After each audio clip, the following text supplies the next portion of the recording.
एक समय की बात है। रामपुर नाम का एक सुंदर सा गांव हुआ करता था। गांव में दो भाई रहा करते थे, मदन लाल और मोहन लाल। मदन लाल बहुत ही धनवान व्यक्ति था। उसके पास धन दौलत की कोई कमी नहीं थी। और उधर उसका छोटा भाई मोहन बहुत ही गरीब व्यक्ति था। मोहन दिन भर अपने छोटे से खेत में मजदूरी करके अपने घर का गुजारा किया करता था। दोनों के माता पिता का देहांत हो गया था। माता पिता के गुजर जाने के बाद मदन लाल ने बड़े ही चालाकी से सारा धन और सारी दौलत हड़प ली और मोहन को छोटी सी जमीन दे दी ताकि वह अपना गुजर बसर कर सके। लेकिन मदन लाल इतना सारा धन पाकर भी खुश नहीं था। उसके मन के कोने कोने में धन की चाह भरी हुई थी। उसके पास जितना ही धन था उसे उतना ही काम दिखाई पड़ता था और उसकी नजर अब अपने छोटे भाई मोहन की जमीन पर थी। मदन लाल किसी भी तरह अपने छोटे भाई मोहन की जमीन हड़पने की फिराक में था, क्योंकि मोहन की जमीन बहुत ही ज्यादा उपजाऊ थी। उसमें अच्छी खासी फसल बिना खाद या फिर बिना कुछ ज्यादा मेहनत के ही हो जाती थी। जमीन से उपजाए फसल से मोहन के घर का गुजारा और उसके बेटे की पढ़ाई लिखाई अच्छी खासी चल जाती थी और उन्हें किसी चीज की कमी नहीं होती थी। मोहन उसी जमीन के बादौलात ही अपने बेटे को शहर में पढ़ा रहा था।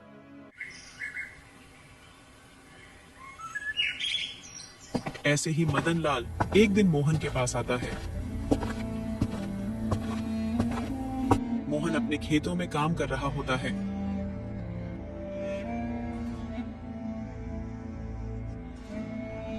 अरे मोहन, कैसे हो भाई? मैंने सुना है कि तुम अपने बेटे को शहर में पढ़ा रहे हो और इतनी थोड़ी सी जमीन में खेती कर रहे हो।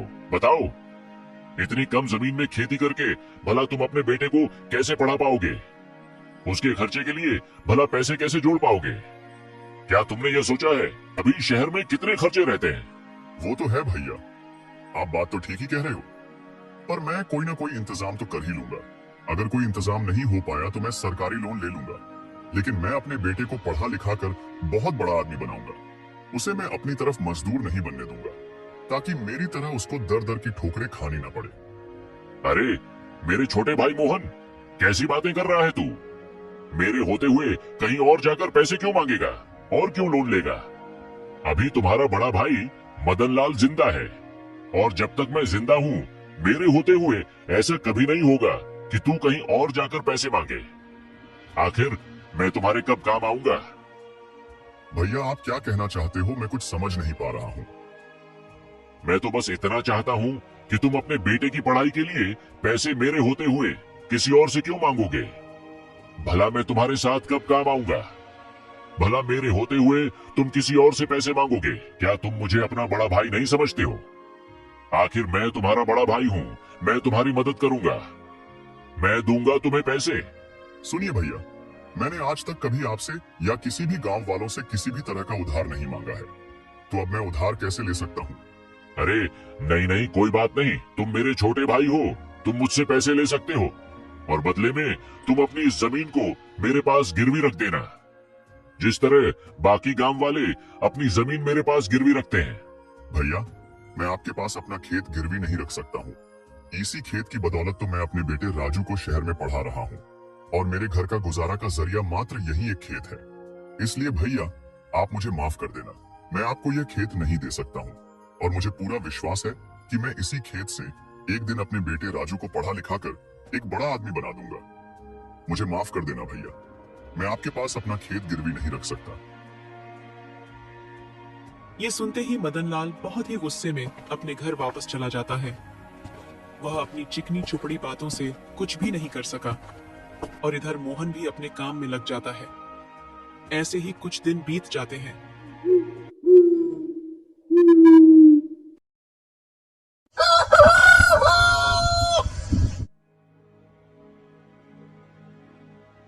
मदन लाल, तुझे किसी न किसी तरह से मोहन से वह जमीन तो लेनी ही पड़ेगी। मदन लाल इतना कहकर सोच में पड़ जाता है कि मोहन की जमीन को कैसे हड़प लिया जाए। तभी मदन लाल के दिमाग में एक तरकीब सूझती है और वह मोहन के घर चला जाता है।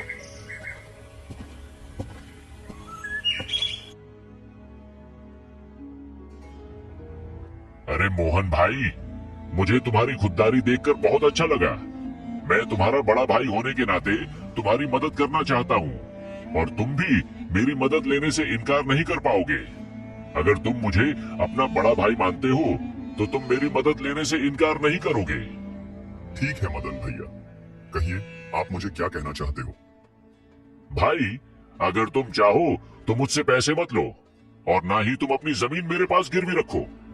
भाई, तुम एक काम करो, जो गांव के दूसरी तरफ मेरी एक जमीन है ना, वह तुम्हारी जमीन से 5 गुना बड़ी है। तुम एक काम करो, तुम कुछ दिन उस जमीन पर खेती कर लो। उस खेत में हमेशा फसल अच्छी होती है, उससे तुम्हें काफी मुनाफा होगा और उससे मिले पैसे से तुम अपने बेटे की पढ़ाई पूरी कर पाओगे। और इसके बदले में मुझे कुछ नहीं चाहिए, बस एक छोटी सी बात है कि जब तक तुम मेरी जमीन पर खेती करोगे तब तक मेरी जमीन तुम्हारे पास रहेगी और तुम्हारी जमीन मेरे पास रहेगी। अच्छा ठीक है भैया, मुझे आपकी बात मंजूर है। आप जैसा कह रहे हैं मैं वैसा ही करूंगा। मैं आपकी जमीन पर इस बार खेती करूंगा। मोहन ना चाहते हुए भी बड़े भाई मदन लाल की बात मान जाता है। मदन लाल बड़े ही चालाकी के साथ अपने छोटे भाई मोहन से जमीन के कागजों पर उसका अंगूठा लगवा लेता है, क्योंकि मोहन को पढ़ना लिखना नहीं आता था। इसलिए वह उन बातों से अनजान था कि उन कागजों पर क्या लिखा है।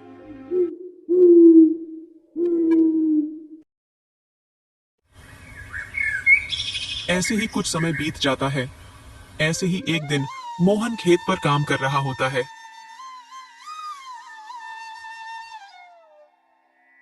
अरे चल भाई मोहन, आज का काम तो पूरा हुआ। मैंने बाजार से लाया सारे पौधे को खेत में लगा दिया है। देखो तो कितने हरे भरे और सुंदर सुंदर दिख रहे हैं। बस कल सुबह का इंतजार है। मैं कल सुबह आकर इन्हें फटाफट सींच दूंगा। चलो अब मुझे भी घर चलना चाहिए। दिन भर खेत में काम करते करते मैं बहुत थक गया हूँ और मुझे बहुत जोरों की भूख लग रही है, इसीलिए मुझे अब चलना चाहिए। आज भाग्यवान को बोलूंगा मस्त पालक और पनीर की सब्जी बनाए, फिर मैं खाना खाकर आराम से चैन की नींद रात भर सोऊंगा। चलो भाई, अब मैं चलता हूँ। इतना कहकर मोहन खुशी खुशी अपने घर चला जाता है।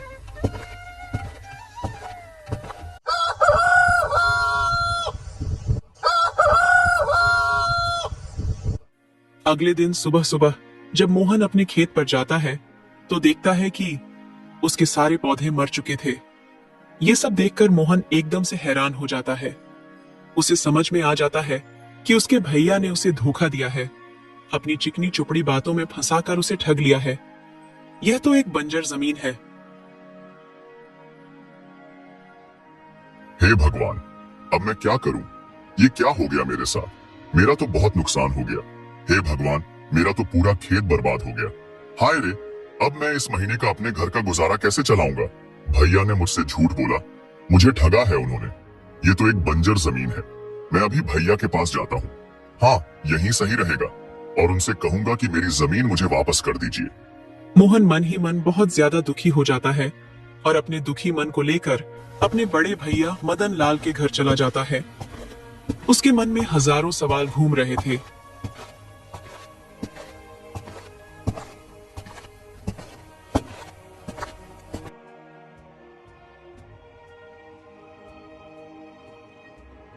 बड़े भैया सुनिए, आपकी जमीन मेरे किसी काम की नहीं है। वह जमीन एक बंजर जमीन है, इसलिए आप कृपा करके मेरी जमीन मुझे वापस लौटा दीजिए। अभी तक मेरा उस जमीन पर बहुत सारा नुकसान हो चुका है। क्या रे मोहन, ये तू क्या कह रहा है? और पहले तू यह बता कि तू किससे पूछकर अंदर आया। और तुम यह मत भूलो कि तुमने अपनी मर्जी से इन कागजों पर अंगूठा लगाया था और उन कागजों में साफ साफ लिखा था कि तुम्हारी जमीन अब मेरी है और वह भी तुम्हारी मर्जी से। हम दोनों ने अपनी जमीन अदला बदली कर ली है। अब तुम्हारा इस जमीन पर कोई अधिकार नहीं है। अब वह जमीन सिर्फ मेरी है। इसलिए खैरियत चाहते हो तो तुम यहां से चले जाओ और जाकर अपने उस बंजर जमीन पर खेती करो। चल निकल अब यहां से, और दोबारा यहां आया और जमीन लेने की बात कही तो तुम पर मैं पुलिस केस कर दूंगा। सारे कागजात पर मोहन का अंगूठा लगने के कारण मोहन कुछ नहीं कर पाया और मायूस होकर घर लौट आया।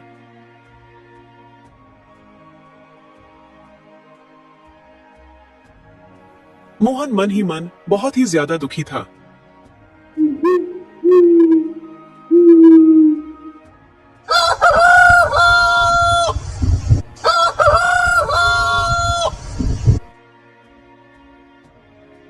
ऐसे ही दिन बीतने लगते हैं और एक दिन राजू अपने पिताजी के पास पढ़ाई की फीस के लिए फोन करता है।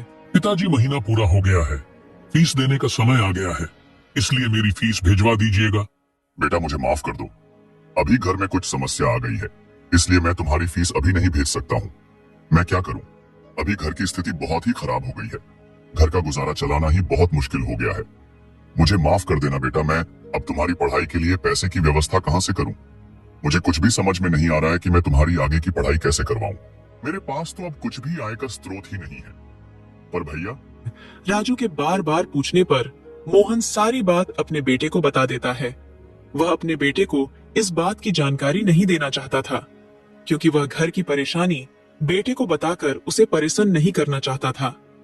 पढ़ाई की फीस समय पर ना मिलने के कारण राजू को अपनी पढ़ाई बीच में ही छोड़नी पड़ती है।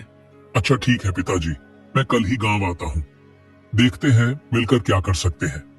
आप चिंता ना करें, मैं कल ही आ रहा हूँ।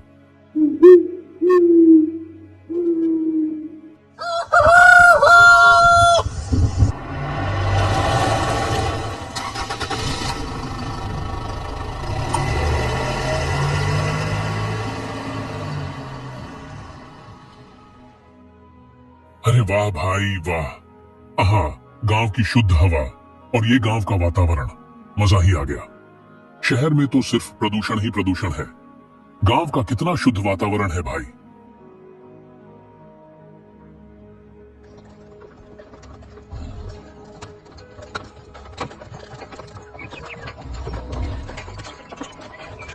अरे ओ भाई, ओ भैया, रामपुर चलिएगा क्या? अरे मैं तो वहीं जा रहा हूँ भाई, सामान रख दो पीछे और बैठ जाओ आकर।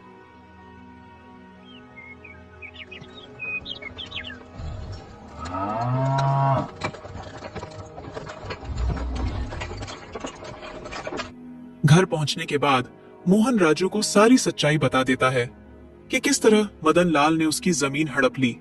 अच्छा तो ये बात है, चाचा को तो मजा चखाना ही होगा।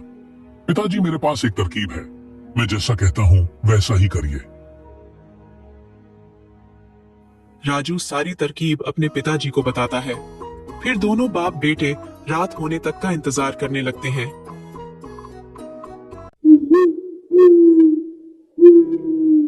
रात के 12 बज चुके थे। उस समय सारे गांव वाले सो रहे होते हैं कि तभी दोनों बाप बेटे एक एक घड़ा लेकर अपने घर से बाहर निकलते हैं और अपने खेत की ओर चल देते हैं। खेत पर जाकर दोनों बाप बेटे जगह जगह जमीन खोदकर दोनों घड़ों को मिट्टी के अंदर दबा देते हैं।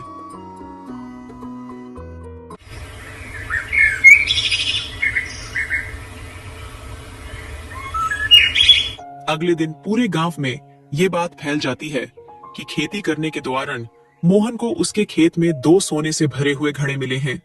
गांव के हर कोने में सिर्फ मोहन की ही चर्चा हो रही होती है। जिसे भी देखो मोहन की ही बातें कर रहा होता है। अरे भाइयों, क्या तुमने सुना? आज मोहन के खेत से 2 सोने से भरा घड़ा निकाला है। अरे हाँ भाई, मैं तो देखने भी गया था, सच में 2 सोने से भरे घड़े निकले हैं। मोहन की तो किस्मत चमक गई, अब उसके गरीबी के दिन दूर हो गए। भाई, मुझे तो अपने कानों पर विश्वास ही नहीं हो रहा है। अरे भाई, मगर वह तो एक बंजर जमीन थी ना, वहां तो कुछ भी नहीं उगता था, वहां तो कोई भी फसल लगाने में वह फसल ही मर जाती थी, तो खजाना कैसे निकल गया?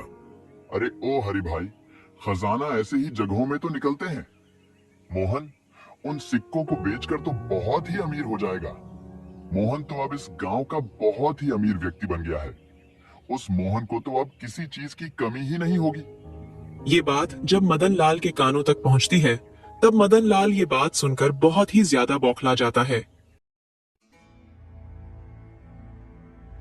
आखिर कैसे ऐसा हो सकता है? बेकार से बंजर जमीन से सोने से भरा घड़ा कैसे निकल सकता है? और वह भी 2-2। मतलब मदन लाल उस बंजर जमीन में और भी खजाना हो सकता है। मतलब मदन लाल इससे पहले कि मोहन उस बंजर जमीन से सारे सोने के घड़े निकाल ले, तुझे वह जमीन मोहन से वापस लेनी पड़ेगी। मदन लाल बौखलाए हुए तुरंत मोहन के घर चला जाता है।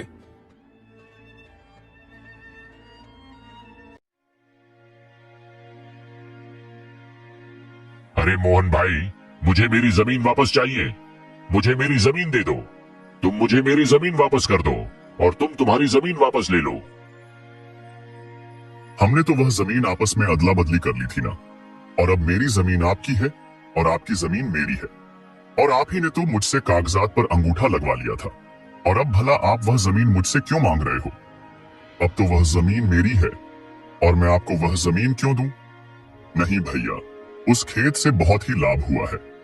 मैं आपको वह जमीन नहीं दे सकता हूँ। कृपा करके वह जमीन मुझसे ना मांगे। अरे मेरे छोटे भाई, मैं तो उस दिन तुमसे मजाक कर रहा था ताकि तुम उस जमीन पर खूब मेहनत करो और फसल उगाकर अपने बेटे को आगे तक शहर में पढ़ा सको। और ये देखो, ये रहे उस जमीन के कागजात। तुम इन कागजातों को रख लो और तुम मुझे अब मेरी जमीन वापस कर दो। राजू मदन लाल की सारी बातें सुनकर बोलता है, आपको आपकी जमीन वापस मिल जाएगी, पर जमीन वापस करने से पहले मेरी एक शर्त है, वह आपको मनाना पड़ेगी। क्या क्या शर्त है? अरे राजू बेटा, मुझे तुम्हारी सारी शर्तें मंजूर है। बस तुम मेरी जमीन मुझे वापस कर दो। मैं तुम्हारी हर शर्त मानने के लिए तैयार हूं। आपको हमारी जमीन और उसके कागजात वापस करने होंगे, और आपको वह जमीन लेने के लिए हमें 10 लाख रुपए भी हमें देने होंगे। तभी हम आपको वह जमीन वापस देंगे और ये सारे काम कागजात पर लिखित होगा। तब मदन लाल मन ही मन सोचता है, अरे इन दोनों बाप बेटे को क्या पता कि उन सोने के सिक्कों की कीमत कितनी है। ये बाप बेटे दोनों ही बेवकूफ हैं। ये सिर्फ 10 लाख के पीछे पड़े हैं, बेवकूफ कहीं के। मैं उन सोने के सिक्कों को बेचकर एक ही दिन में करोड़पति बन जाऊंगा। हाँ बेटा, मुझे तुम्हारी सारी शर्तें मंजूर है। अच्छा तो ठीक है, अब मैं चलता हूँ। मैं कल ही तुम्हारे सारे पैसे दे दूंगा और तुम्हारे सारे कागजातों पर साइन भी कर दूंगा।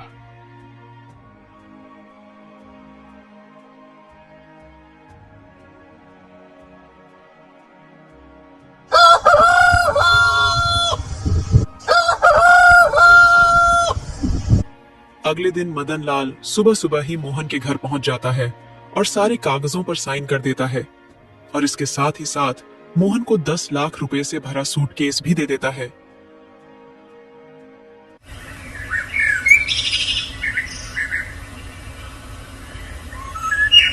सारी प्रक्रिया पूरी हो जाने के बाद मदन लाल तुरंत ही अपने नौकर सुखिया को लेकर खेत पर पहुंच जाता है। सुनो सुखिया, पूरा खेत खोद डालो और मुझे तुरंत ही सोने से भरा घड़ा निकाल दो। जी मालिक, मैं अभी सारे खेत को खोद डालता हूँ और उन सारे सोने से भरे घड़ों को निकाल कर आपको देता हूँ। सुखिया खेत की खुदाई करना शुरू कर देता है और धीरे धीरे करके वह पूरा खेत खोद डालता है, लेकिन उसे कुछ भी नहीं मिलता है।